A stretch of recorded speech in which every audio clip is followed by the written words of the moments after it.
Bonjour à tous.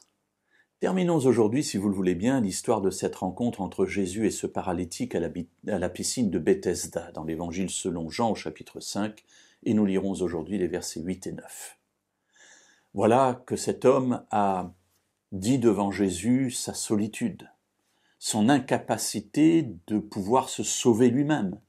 Il ne peut se sauver lui-même et personne ne l'aide à l'être sauvé, à être jeté dans cette piscine pour être guéri. Jésus est venu à sa rencontre, ça n'est pas pour rien. Il a vu dans cet homme qui est paralysé là depuis 38 ans, un homme qui a vraiment le désir de changer de vie. Et après lui avoir posé la question, est-ce que tu veux être guéri? Voilà, cet homme lui dit, mais je n'ai pas le moyen de le faire, je n'y arrive pas, je ne peux pas être jeté dans cette piscine.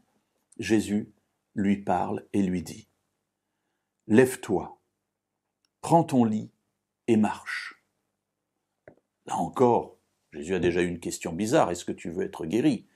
Puis voilà qu'il lui donne un ordre aussi très bizarre.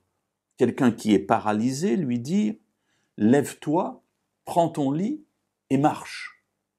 On pourrait presque dire c'est de la provocation. Mais de qui Jésus se moque-t-il? Mais pas du tout. Justement, Jésus est en train de lui dire, puisque tu cherches à être guéri, moi, je te le dis, lève-toi. Je suis celui que tu attends. Ah, voilà, il n'y a personne pour me jeter, je suis seul. Mais non, tu n'es pas seul, je suis là, moi, Jésus. Et je te donne cet ordre, tu es libéré maintenant de cette chaîne qui te tenait depuis 38 ans, lève-toi, prends ton lit et marche. Et maintenant, j'allais dire, la balle est dans le camp du paralytique. Est-ce qu'il va lui dire, mais non, moi ce que je veux c'est qu'on me jette dans l'eau. Voilà, reste là.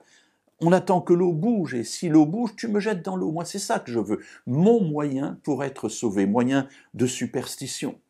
Et Jésus lui dit non, il faut que tu laisses la superstition et que tu marches par la foi. Moi, je suis capable de te dire, lève-toi, prends ton lit et marche. Un ordre fou. Mais la Bible est remplie d'ordres fous de la part de Dieu. Au verset 9, aussitôt, cet homme retrouva la santé. Il prit son lit et se mit à marcher. Pas de délai.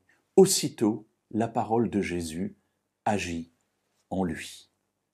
Mes amis, ne tardons pas à écouter ce que Dieu nous dit, parce que notre salut se trouve dans notre foi en sa parole et dans la décision que nous prenons d'accepter cette parole en nous et de la mettre en action.